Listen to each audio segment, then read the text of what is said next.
Alright guys, new podcast today.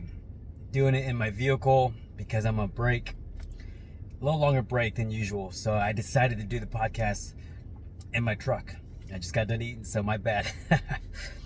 But also because I've been busy and I got behind on posting this week, so I have to do what I have to do, which is do it right now, which I have some time. So what we're going to be talking about today is purpose. A man's purpose. What is your purpose for your life? That's one of the biggest questions I've asked in my life for so many years. And the reason why I asked this question is because I felt this sense of greatness ever since I was maybe in high school, probably more like in college. You know, I came from poverty. I came from an alcoholic family home. My father was alcoholic, abusive towards us kids at a very young age. You know, we've seen a lot of pain in our lives, and we've seen some things that kids should never see. We saw our brothers and I saw our mom get beat up by her dad, and I was like around 3 to 5 years. Like the first 3 to 5 years are the most developmental stages in a kid's life. They will remember everything. I remember a lot of things, but there's some things that I probably blocked to protect myself. You know, when you're facing poverty and facing chaos and abuse and all that at a young age, you naturally start protecting yourself. So there's things that have been revealed to me later in my life. For instance, having a memory that I thought was a nightmare actually kept becoming reality. Like this was confirmed by my oldest brother. That didn't get revealed to me till about 3 or 4 years ago, and I realized that situation was trauma because of how much it affected me internally. When I would think of that situation, I'd break down in tears, and I will have to share that incident in another podcast. But you know, my older brother who has cerebral palsy confirmed it. All that pain and all that suffering at a very young age, you question things. You know, as you get older, you know, I was asking God why. And this is why I believe in God. This is why I know that He is real, because of what I experienced. So I would question God, why did these things happen? Why did my mom have to die? Why did my dad have to be an alcoholic and abusive? Why was he's so angry? And I realized that it was because he was in the environment that he was in. So as I grew older, I went through some more challenging things. I was kicked out when I was 18. I had to switch schools my freshman year. I grew up in a town all my life and switched my freshman year. And that was the hardest time because I grew up with my friends all those years. After high school, you know, I went straight into the Marine Corps and was very excited, but I ended up getting hurt. I was stuck in boot camp for almost a year, wondering, why did this happen? Why did I get hurt? I didn't understand it back then. Sometimes you don't understand things until later on in the future. So whatever situation that you're in, just remember that situation is going to teach you something later on. So don't get too caught up. Don't get too caught up in the suffering and the pain. After getting hurt in the Marines, you know, I just went crazy, went wild, was partying and drinking in college, which the Marines was paying for. And I ended up throwing it and losing it, almost losing it all, because I had got arrested on spring break in 2013, and I was sitting in a jail cell wondering, why did this happen? Why was I sitting here and having to deal with this? In that situation, it was by my own doing. It was my own doing. But I kept freaking just going through a lot of adversity.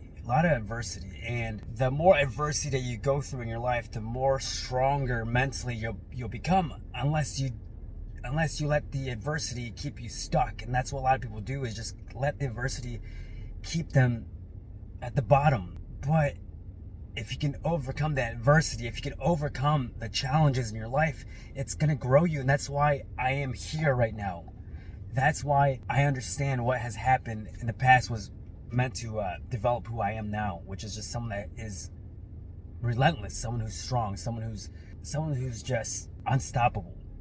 there's just more adversity that I went through. You know, I had to take a year off from college because I got back from jail, had to re-enroll the next year. Thankfully, my benefits were still given to me, even though the situation happened. So, you know, my last year in college, I was in a spot financially that was the hardest time because I was doing my internship, was trying to pay my rent and all that. You know, I had to go and get help. Didn't have money to buy groceries, so I had to go to the pantry. I was so stubborn, I didn't want to ask for help. So I would rather go hungry than ask for help, and that was my biggest weakness, biggest struggle. So I ended up going to the pantry and getting free food because I didn't have enough money to pay for groceries my last year in college. That was hard.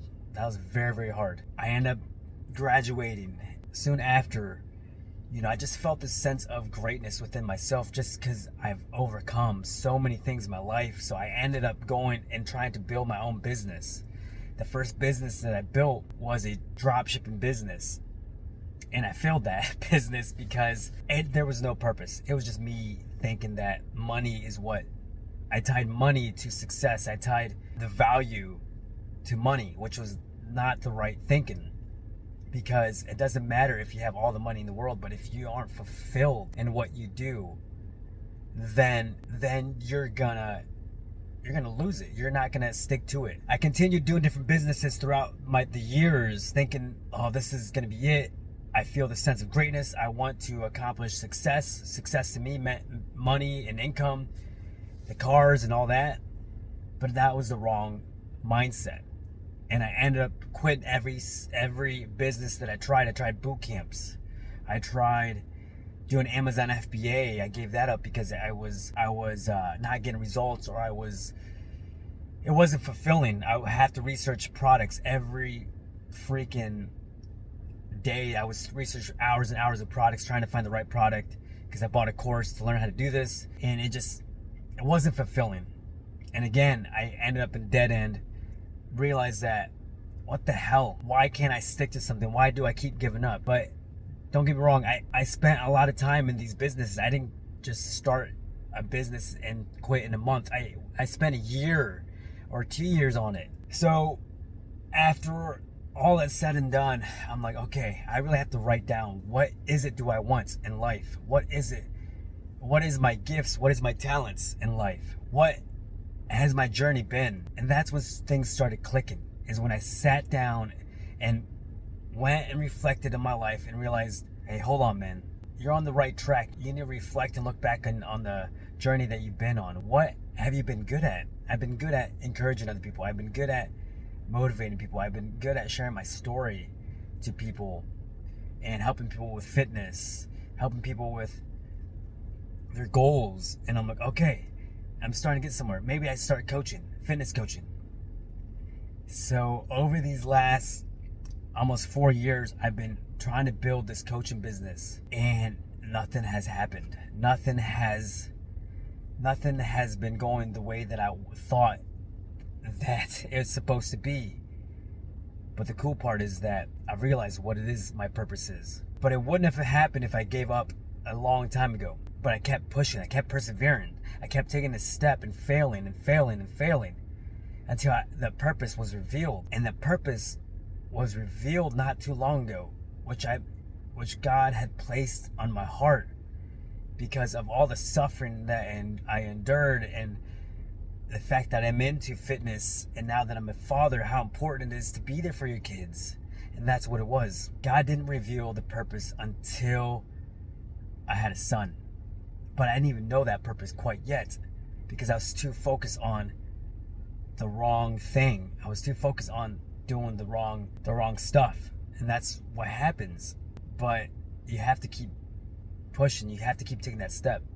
Frustration, a lot of frustration over these last few years. And I've finally realized, I'm supposed to help other people take ownership of their health, be the best father that they can be the stronghold for their family, because my biological father wasn't. My biological father ran to vices, ran to women to cure his pain. And I realized that I have the opportunity to do things differently in my life. I have the opportunity to be the example, set the stage for my kids and my son and my daughter, that they don't have to have an alcoholic father, an abusive father. Though there's things I still deal with anger and my trauma, but I am deciding to make a change so that I can make sure that my kids don't repeat the same patterns and cycles. So I get to be the one that breaks the cycle for my family and for my generations to come. How powerful is that?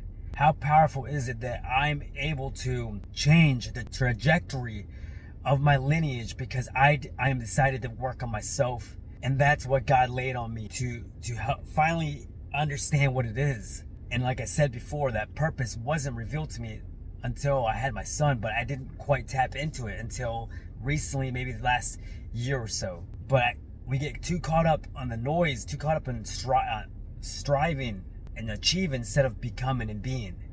You have to be it. You have to be the example. You have to be a good father. You have to live it.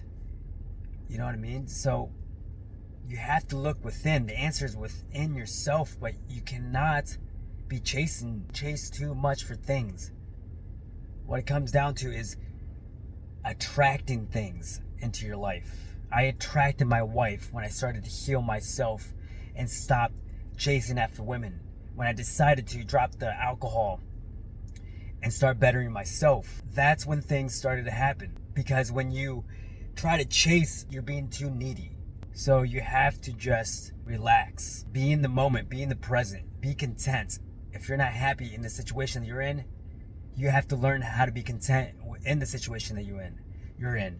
You can't manifest anything in a negative mindset. If you're complaining about your life, you're complaining about everything that's going wrong, that's all you're going to see, that's all you're going to have is negativity. There's lessons you have to learn, and learn the lessons quickly so that you can get to your purpose. So whatever lesson you're going through right now, what is God teaching you right now? What is He doing to help you grow? And one thing that I heard that really resonated with me from a mentor, his name is Wes Watson. This guy has been one of the biggest mentors that I've had. I don't believe in all the things that he says, but this is one that I really truly believe, is that your pain is your purpose. Your greatest pain in your life is your greatest purpose. My greatest pain was not having a biological father, or not having a father that I had a good relationship with. My adoptive father, he was a good man. I just don't have the greatest relationship with him. You know, I didn't know how to be a father when I had my kids, but I am taking the time and doing what I need to do so that I can be a good father for my kids. And that's what my purpose is to also help other men who are struggling with being present, being active in their kids' life, being a good husband towards their wife.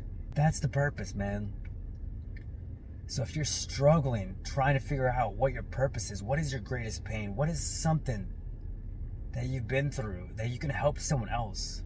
But first you have to heal yourself first. You cannot heal other people unless you heal yourself. That's the first thing. All the trauma, all the vices, all the things that you've dealt with in your life, you have to heal within so that then you can transcend and help other people in your life. That was the biggest key there, is just understanding that you have to work on you first. And because I was able to work on myself, be isolated for many years, not go party, not do any of those things, just be present and work through my emotions and allow God to use me and to be disciplined with temptations and things like that, give those things up. Now I have control.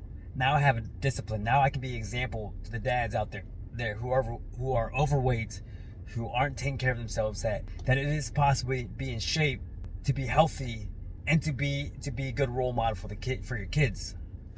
So that's what my purpose is. And I know God's still writing my story and He's still doing things, but I know deep down in my heart and my soul that being the best dad for my kids is my purpose, and setting the example for others. So if you're still on that journey, it may not be for years. If you're young and haven't gone through any adversity or challenges, it might be a while for you to for God to reveal that purpose for you. You may have to go through some hard things, challenging things, to grow you, to develop that man that God needs you to be, so that He can use you to help other people. because we're all in this life together. We're all here to help each other. We're connected. And I've realized that there's a lot of guys in here that are dads too, and that they're struggling as well. But thankfully, I have the things that I do in the morning, my morning routine, to get myself ready. And I share that with people, because it does come down to being mentally prepared, mentally ready each and every single day, because life is hard. It is hard. And if you're not walking in your purpose, it's even harder, because maybe you're at a job that you hate. Your number one goal right now is to heal yourself. Look at things in a different perspective. Be grateful. Be thankful for the things that you do have. Be grateful and thankful for the journey. Because if you allow the challenges and adversity to grow you, you will get to your purpose. But you cannot be in a negative state all the time, because, like I said before, you're not going to manifest anything from a negative mindset. You can't find your purpose if you don't work within yourself. Hopefully that brought value to you guys. Hopefully it shed some light, maybe sparked something. But you need to sit alone, write things out, reflect. A lot of men don't do this because I don't understand it. You have to relearn it. You have to sit alone in silence, reflect on your life, go through your emotions. What are you dealing with? You got to just be introspective. But self-mastery becomes with being aware of who you are, what your talents are, what you're good at. You got to spend that time understanding who you are. And I spent a lot of time understanding who I am. That's why I'm here now, sharing it to you, that you have to sit in silence. But that's going to be it for this video, guys. Achieve your highest potential. All the links to my website, Instagram, TikTok is going to be down below. We will catch you guys in the next episode. Peace.